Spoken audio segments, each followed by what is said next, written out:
अस्सलाम वालेकुम, कैसे हैं आप सब। आज CSS 2026 का थर्ड पेपर था जनरल साइंस एंड एबिलिटी का।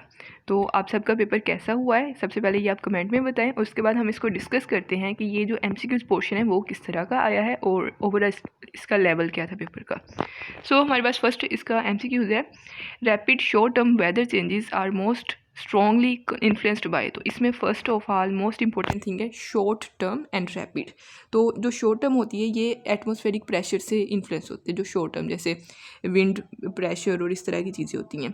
जो अर्थ की रेवोल्यूशन होती है ना, ये सीजन्स को इम्पैक्ट करती है, तो वो लॉन्ग टर्म होती है। ओशन सैलिनिटी जो होती है वो ओवरऑल एटमॉस्फेयर से रिलेटेड नहीं होती। और जो एक्सियल प्रेशर होता है ना, वो तो वेरी लॉन्ग टर्म जो चेंजेस होते हैं उनको इम्पैक्ट करता है। तो इसका जो करेक्ट ऑप्शन होगा वो बी वाला होगा। सेकेंड MCQ है हमारे पास, the primary structure of a protein is determined by. तो अमाइनो एसिड का जो सीक्वेंस होता है वो प्राइमरी स्ट्रक्चर को डिटरमिन करते हैं, और जो हाइड्रोजन बॉन्डिंग होती है इसमें वो सेकेंडरी, और आयनिक डाइसल्फाइड हाइड्रोफोबिक इंट्रैक्शंस जो होती हैं ये टर्शरी स्ट्रक्चर को डिटरमिन करती हैं, और जो चेन्स इनकी मालिक्यूलर चेन्स होती हैं वो इसकी क्वाटर्नरी स्ट्रक्चर को डिटरमिन करती है। तो इसमें दो वाले में, सेकेंड वाले में ए ऑप्शन करेक्ट होगा। In plants lignin primarily provides. तो लिग्निन जो है वो मैकेनिकल सपोर्ट प्रोवाइड करती है। इसमें सेलुलोज होता है, लिग्निन होती है, हेमी सेलुलोज होता है। तो इनमें जो लिग्निन का काम होता है वो मैकेनिकल सपोर्ट प्रोवाइड करने का होता है। क्वेश्चन नंबर 4 है, the Montreal protocol focuses on the reduction of. तो मॉन्ट्रियल प्रोटोकॉल जो था वो साइन हुआ था 1987 में। इट वाज द टाइम जब CFCs जो क्लोरोफ्लोरोकार्बन्स हैं इनकी मिकदार एटमॉस्फेयर में बहुत ज़्यादा हो गई थी। तो this protocol focus on reducing ozone depletion. तो इसका सी वाला ऑप्शन करेक्ट होगा। फिफ्थ है, a key indicator of drinking water microbial safety. Microbial safety है तो it will be related to micro organism. तो ये इकोलाई है जो कि एक बैक्टीरिया है। नॉर्मली जो फीकल वाटर कंटेमिनेशन होती है ना, ये उससे आता है। और pH, टर्बिडिटी, हार्डनेस, ये इसके फिजिकल फैक्टर्स है जो इसकी फिजिकल चीज़ों को डिटरमिन करते हैं। क्वेश्चन 6 है, bioavailability of nutrients in food refer to. तो nutrients are only available when they are getting absorbed in the body. तो अब्जॉर्प्शन से रिलेटेड है ये, तो अल्फा ऑप्शन इसका करेक्ट होगा। सेवंथ है, the CPU's instruction cycle primarily depends upon. तो CPU का इंस्ट्रक्शन साइकिल कंट्रोल यूनिट पे डिपेंड करता है। कंट्रोल यूनिट से सबसे पहले इंस्ट्रक्शंस आएंगी, फिर डिकोडिंग होगी, फिर ये ALU कोड मेमोरी को डायरेक्ट करेगा।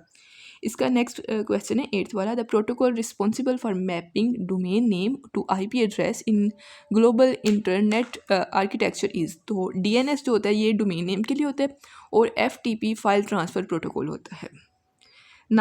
इसमें 8th वाले में सी ऑप्शन करेक्ट होगा।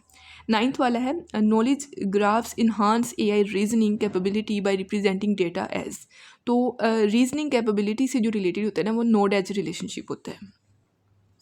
Wind turbines convert which form of energy directly into electricity.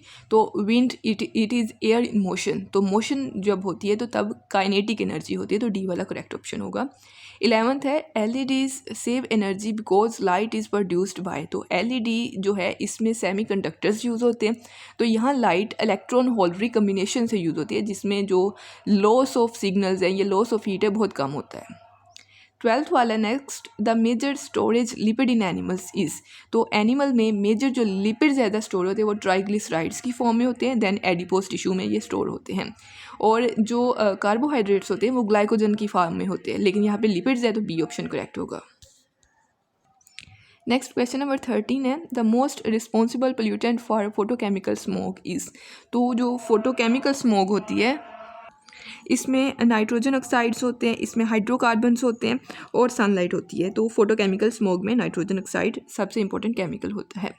14 है, acid rain primarily result from emission of. तो एसिड रेन जो है वो oxides of sulphur and nitrogen की वजह से होती है, और ये ऑक्साइड्स बाद में नाइट्रिक एसिड और सल्फ्यूरिक एसिड में कन्वर्ट होकर एसिड रेन का काज बनते हैं।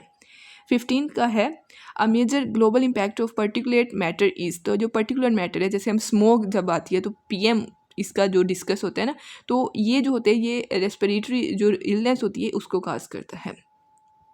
16th है heavy metal contamination is most harmful because जो हैवी मेटल्स हैं फॉर इंस्टांस एक छोटी सी मिलीग्राम में कोई भी मेटल है और वो एटमॉस्फेयर में थी, उसके बाद वो किसी फ़िश ने उसको खा लिया, ठीक है, फ़िश को बाद में किसी एनिमल ने कंज्यूम कर लिया, उस एनिमल को बाद में ह्यूमन ने खाया है, तो हर लेवल पे ये मैग्नीफाई हो जाती है। तो इसका सबसे बड़ा नुकसान ये होता है कि जब ये ह्यूमन लेवल तक पहुंचती है तो ये बहुत ज़्यादा, इसका इम्पैक्ट, इसकी क्वांटिटी ज़्यादा हो चुकी होती है।